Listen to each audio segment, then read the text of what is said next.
Na mtazamaji, huduma ya polisi ya kitaifa NPS imetoa taarifa rasmi kulaani tukio la afisa wa polisi aliyenaswa kwenye kanda za video akimpiga risasi muuzaji wa barakoa asiye na silaha katika barabara ya Moi jijini Nairobi hapo jana. Huduma hiyo hata hivyo imedhibitisha kuwa afisa huyo alikamatwa mara moja na kupokonywa silaha yake, huku uchunguzi wa kina ukiendeshwa kwa ushirikiano na mamlaka ya kusimamia utendaji wa polisi IPOA. Kwa mujibu wa video hiyo iliyosambaa mitandaoni, muuzaji huyo ambaye hakuwa kwenye sehemu ya maandamano yaliyokuwa yakiendelea alikumbana na maafisa wawili wa polisi, mmoja alionekana akimpiga kofi na mwingine akimpiga risasi kichwani kwa karibu. Tukio hili hata hivyo lilizua hofu, ghadhabu na ukosoaji mkali kutoka kwa umma.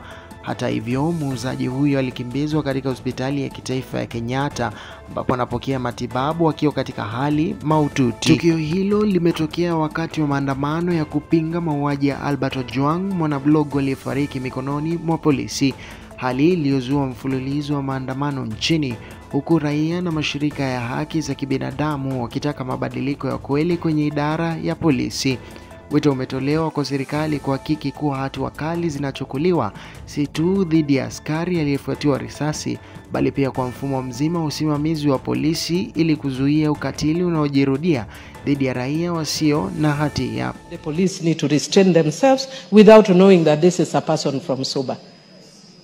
Madam Speaker, I want to repeat, it does not matter, and he was selling masks because people are demonstrating. I have actually watched that clip. It is totally reckless and irresponsible what that police officer has done, and they are doing a disservice to this government. Kwa sasa taifa linasubiri kuona iwapo hatua ya huduma za polisi za kitaifa itafuatwa na wajibikaji wa kweli, au kama tukio hili litakuwa sehemu nyingine ya historia ya ukatili wa polisi usiotatuliwa nchini. Brian Uma, Gary Reports.